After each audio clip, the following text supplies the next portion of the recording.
안녕하세요. 8월 26일 경제를 말하다 데일리 리포트를 시작합니다. 첫 번째 소식은 부동산 소식을 준비해 보았습니다.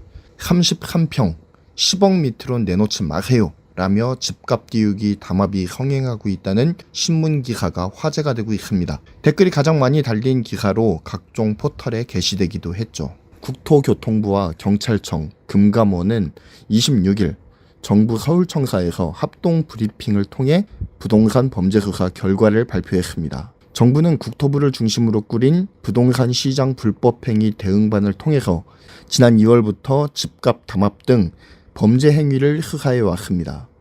대응반은 현재까지 부동산 시장 범죄 행위 수사 결과 총 30건을 형사 입건하고 이중 수사가 마무리된 15건에 대해 검찰에 송치했다고 밝혔습니다. 또한 395건을 수사 진행 중에 있다고 밝혔습니다. 이렇게 불법적인 방법을 동원해서까지 자신의 이익을 챙기고자 하는 사람들의 욕망이 정상적이라고 말할 수는 없죠.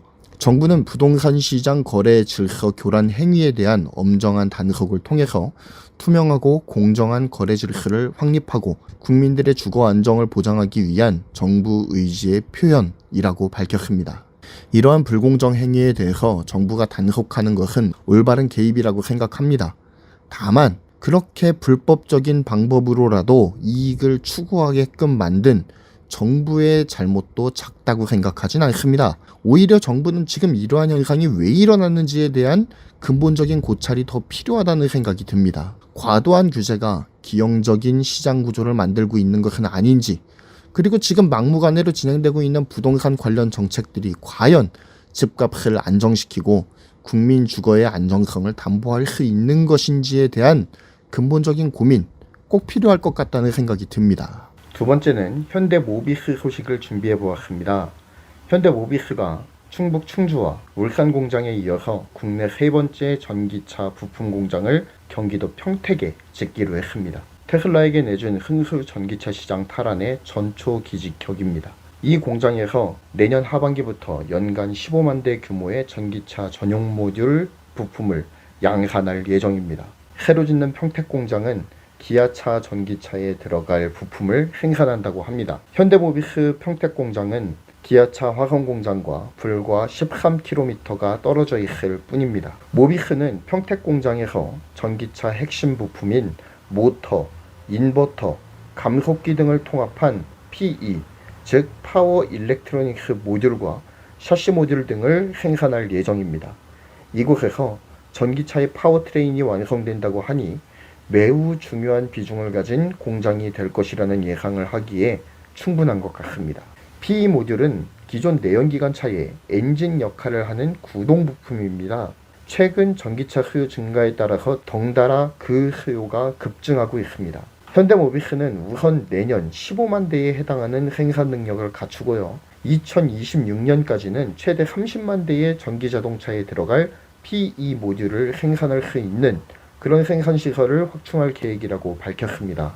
현대모비스의 평택공장 투자는 신종 코로나 감염증의 여파로 경영환경이 불투명한 가운데에서도 글로벌 전기차 사업의 주도권을 쥐어야 한다는 현대차그룹의 강한 의지를 보여준다고 평가됩니다. 현대차가 최근 전기차 전용 플랫폼을 공개하고 전기차 사업에 본격적으로 뛰어들 것을 천명했죠. 다음 연도까지 현대차 브랜드로 3종, 제네시스 브랜드로 2종, 총 5종의 전기차 모델을 선보일 예정이라고 합니다. 공격적인 현대차의 전기차 행보에 이런 모비스의 평택 공장의 소식이 좋은 기폭제가 될 수 있을 것이라고 생각합니다. 또한 이를 계기로 하여 국내 완성차의 부품업체들이 전기자동차 생태계로 빠르게 전환하는 좋은 계기가 되기를 원합니다.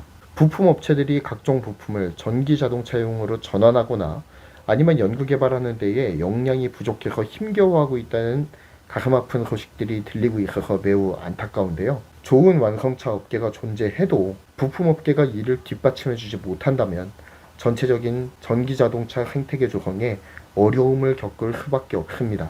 부디 한국 자동차 부품업계의 전체적인 분발과 지원 그리고 도전이 이어지길 바랄 뿐입니다.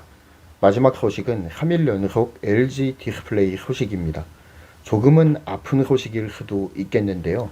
LG 디스플레이가 빠르게 LCD 사업을 정리하고 있다는 소식입니다. 사실 LG 디스플레이의 주력 사업, 즉 캐시카우는 LCD 사업이었습니다. 하지만 한국의 기술과 인력을 탈취한 중국은 정부의 지원을 무기로 우후죽 큰 LCD 공장을 폭발적으로 증설하기에 이르렀습니다. 여러 공장에서 쏟아져 나오는 LCD 패널 물량은 패널 가격의 폭락을 불러왔고, LG 디스플레이는 이러한 시장 환경의 변화에 직격탄을 얻어맞고 말았습니다. 그나마 삼성 디스플레이는 아몰레드로 전환한 뒤에 기술을 계속적으로 발전시켜서 중소형 OLED에서 유의미한 성과를 내고 있었습니다. 그렇기 때문에 중국발 저가 LCD 사태의 여파를 그나마 피할 수 있었습니다. 하지만 대형 LCD 패널에 집중하고 있었던 LG에게 있어서는 이러한 시장 환경의 변화는 재앙과도 같았습니다. 그래서 LG 디스플레이가 선택한 것은 LCD 사업의 철수와 OLED 디스플레이로의 전환입니다.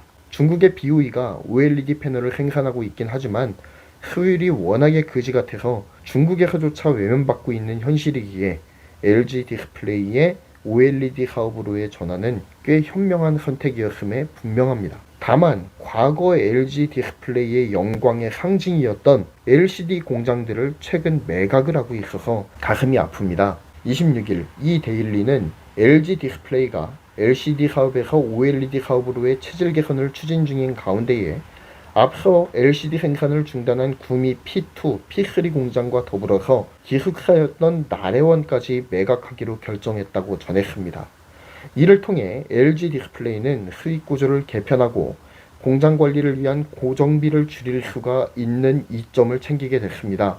조직 규모를 컴팩트하게 재편한 후에 OLED에 집중할 것으로 보입니다. 중국으로 인해 고전하고 있는 우리나라 디스플레이 사업의 단면을 보여주는 것 같아서 씁쓸한 마음을 감출 수가 없습니다만, 이번 체질 개선을 성공적으로 마무리함을 통해서 우리나라 디스플레이 산업이 한 단계 더 도약하는 계기가 되길 바랍니다. 그리고 개인적인 얘기를 좀 하자면, 좀 제발 중국에 넘어가지 좀 마세요.